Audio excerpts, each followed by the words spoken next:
Welcome to the start of this week's reading vlog. So it's a very exciting day because I'm wearing my Groot shirt. I love my Groot shirt and I never get to wear it because it's black and I own cats and wearing black clothing with cats is hard. It's really hard, but I like it and I'm really excited because I have knitting needles that are coming to me and I'm going to work on that new sweater. I've already started getting my yarn all together into little balls. My grandma taught me how to make balls of yarn where you can like pull them from the center. So that's not a reading thought, but I'm like very excited to start this sweater. But I've actually been reading a lot of things and enjoying a lot of what I've been reading, so let's start with the audiobook, The Dutch House. The book I didn't know would consume me so much. Although I should just start trusting my book club. I feel like I say this every time I pick up a book club book where I'm like, I didn't know I'd love it. This is a historical fiction story narrated by Tom Hanks, which is like, yes, so good. He can read any book to me, like any book. He needs to read The Wheel of Time to me. That's what I want. Gosh, him as Rand al'Thor, that'd be interesting. But this is a story about Danny and his sister Maeve, and they grew up in this really expensive house. And it's kind of, timeline-wise, it's all over the place. But it's mostly him reminiscing about his life in and out of the Dutch house and their relationship with their stepmother and just with life and their father. And like, I don't really know what the plot is, but the drama of these people's lives is like very important to me. And it's not even like extremely dramatic. It's just, I don't know. Wicked stepmothers, though, have nothing on this lady. So I'm about 50% of the way through and really, really enjoying it. And that's just exciting to me. It also takes place in the 60s, 70s era and things like that. So, and you get a good look at Philadelphia, more like the burbs of Philadelphia, I think. I'm not familiar enough with Philadelphia to know, but definitely the upper echelon of the class system there in Philadelphia, and then Manhattan, specifically where Columbia University is, and the Bronx.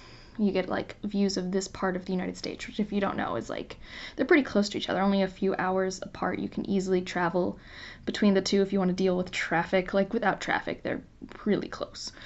So that's been really interesting. I'm like, I don't really know where it's going or what the point of it is. This is a misnomer, but I'm getting Little Women vibes, even though it's nothing like Little Women. But like, it's just like a story about the sibling relationship and how they lean on each other and have to deal with the twists and turns in their lives. And there's not like this overarching plot. And like I said, the timeline's weird, so you come in and out at weird points. Like one minute he's in high school, and the next he's with his sister, and he's like 40 some years old and have kids. So like, you kind of get to know what's going to happen in the story before it happens by like offhand comments. It's weird, but I'm really consumed by it, so it happens. I also finished Edgedancer. This is such a long novella. I think it's too long, if I'm really honest, or at least the reread wasn't amazing, and I don't remember loving it my first read either. Like, I mean, I say that as in I don't love it as much as other Sanderson stories. It was still like 4-ish stars, 3.5 to 4. I haven't really committed, but it's about Lift, and you get to see a new part of the world as Lift does Lift's thing. Lift is a very literal, carefree spirit, and you do learn a lot about the world, and those parts were so cool. If you don't know, this is the book between Words of Radiance and Oathbringer, so I wanted to read it for those updates, and I'm really glad I did because I forgot some of the major world building nuggets. And I do like watching Lift grow, and I do like that that's there because I know Sanderson said that she's going to be a major character later in the series, but that we wouldn't get to see a lot of her growth on screen, so he wanted to give us like a little bit, which I appreciate. So overall, I don't dislike that I reread it. It was more like it got me really excited for Oathbringer, so it served that purpose, but like definitely the beginning part, I don't know, I just sometimes, I don't know, Lift just, I don't love Lift. I don't hate Lift, I just don't love Lift. So reading about 270 pages from Lift's perspective is like a lot. That's a lot. But it did have Sanderson's style in world building, so it was overall like a good experience. I was just more excited to like get to Oathbringer, which I did start like the first chapter. I read the prologue because I want to try and keep up with Stormalong this time. Because Oathbringer is not as a compulsive read for me as Words of Radiance, or at least it wasn't the first time I read it. Maybe this time it'll be completely different and I read it in a week and can't put it down. I don't predict that's what's happening. So I'm going to try and read, I think, the first 300 some pages before next Thursday.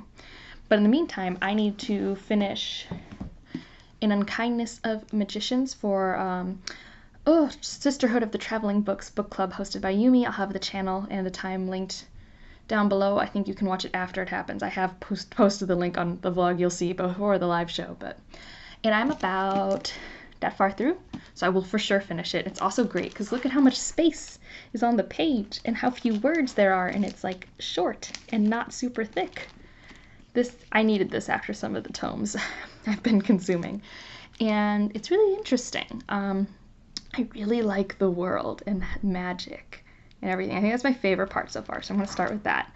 This is present day-ish New York, and there are different magical houses, and every so often there's a turning, which is this big championship that's very complicated and convoluted, but it determines which house gets to be in power.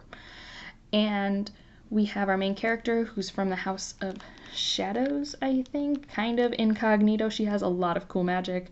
And you have a male character we focus on a few. Two are trying to become houses, one left his house. It's very dramatic. It's very soap opera. And I love the world and how there's the cost for magic, but we don't really know it, but it seems morally very gray. And yeah, I am still trying to find like strong connections to our main cast. It's definitely very plot driven. I wouldn't say it's very character focused, although I wouldn't say that the characters are completely flat. I'm just still like wanting a bit more, and I think I am with Sydney at least getting a bit more. Everyone else is a little bit surface-ish. We will see. Like I said, it's a little more plot focused. I'm only a third of the way through, but I'm like, it's a fast plot. It's very fast paced, and I'm very interested. So I think those are all the things that I'm reading right now. So yeah, and I'm now gonna go compulsively check to see if the knitting needles have arrived. Take two on this clip because apparently I hit record but stopped recording. I first will show you I have been knitting, and I've never cable knit before. I haven't knitted in 10 years. But I'm pretty proud. I'm pretty proud. I feel like this is a good start. I see patterns. I see reasonable stitching. It's relatively even. I am not unproud of myself. I had to teach myself how to continental knit, so I have some practice swatches. Because if you've ever done a yarn project, a lot of what you have to do is make sure you don't do too tight of stitching. That's true in crochet and knit. And I was knitting too tight, and I was like, how am I going to change this? And while I was trying to fix that, I realized, there's a different way I could knit that maybe works better with my crochet brain mentality and also will be way nicer on my wrist. That is all to say that I'm very happy with my progress. Now, I have finished things. An Unkindness of Magicians. Basically, you can get all my thoughts in the book club video, which I will link below. There was a whole range of opinions from 2.5 stars to 4 stars. So really, you can find out if this book's for you if you don't mind a spoilery conversation. Spoiler free, I was very middle of the road. This is 3 stars, because I'm trying to stop using half stars and just commit. Hear that, Nip? I'm trying to commit.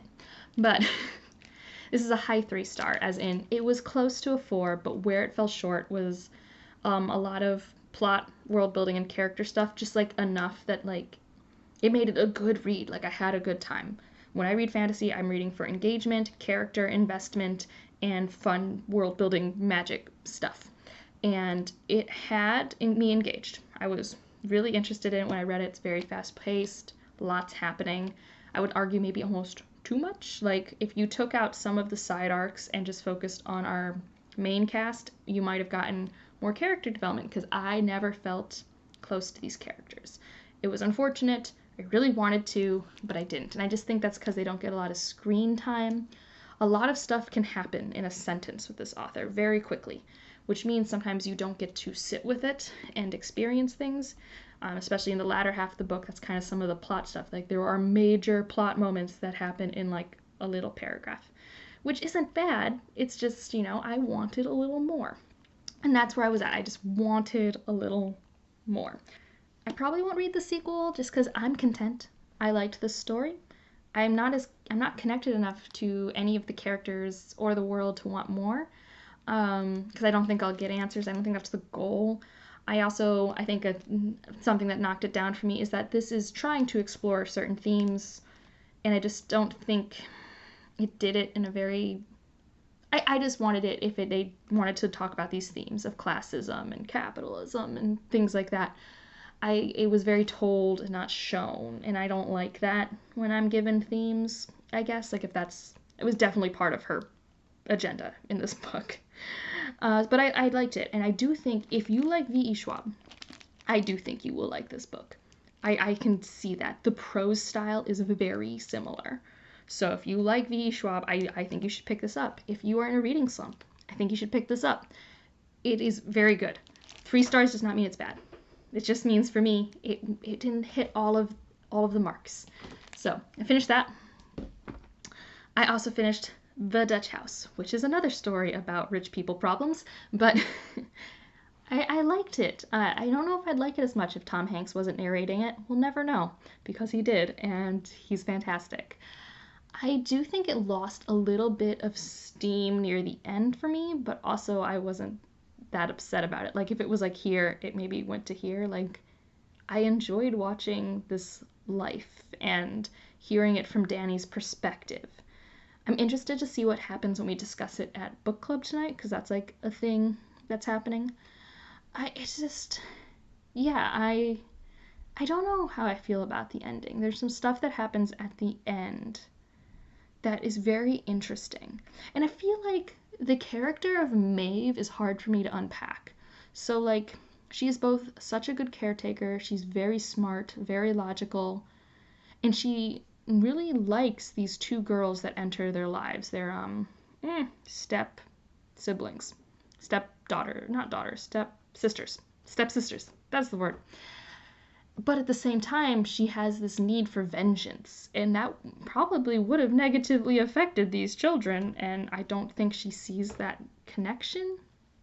And then I do find that she's a little harsh at the end, but she also at some points is forgiving to a fault. She's a very interesting character. I don't find Danny nearly as interesting, other than the fact that Tom Hanks was him. Like, that was interesting. I do think that he's a relatively reliable narrator, but that he didn't give us a lot of himself in the narration in terms of Danny. Like, I kind of get him, but he also, like, I don't know.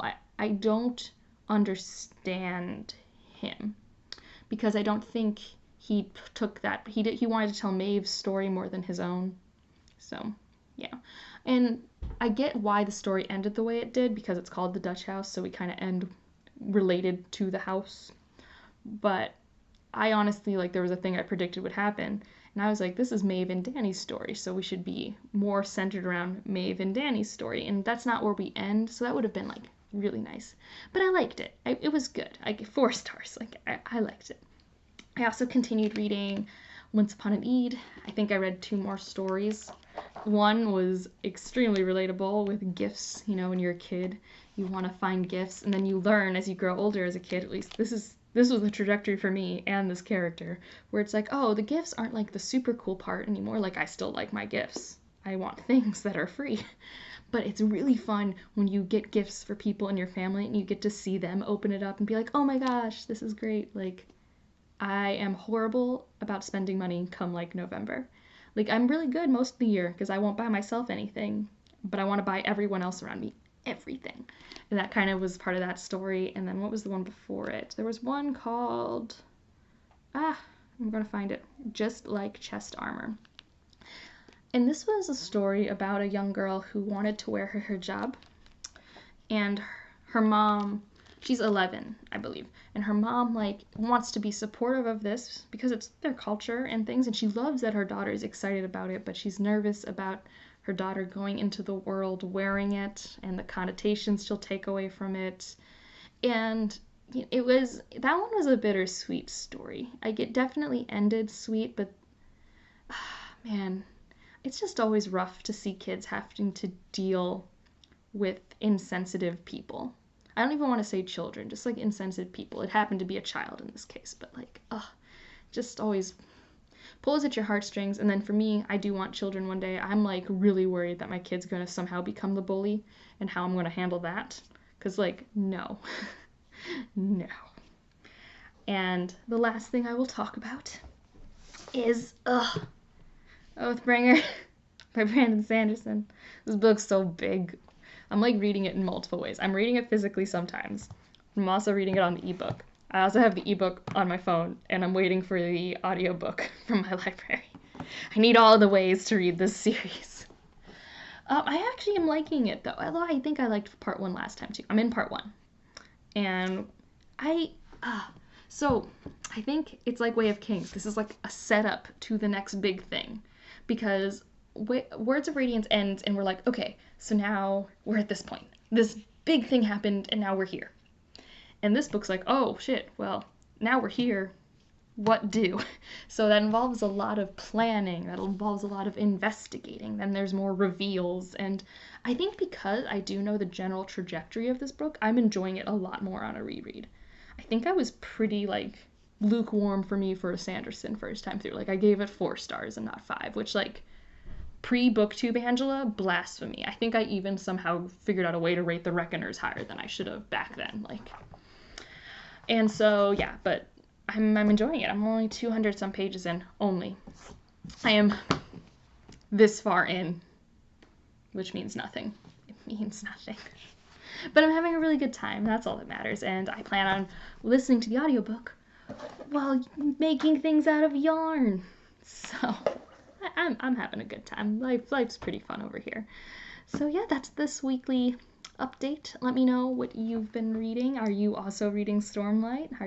Do you have it in every media you can find to make your life easier? Like if you liked it, subscribe if you want to, and I will see you in the next one. Bye.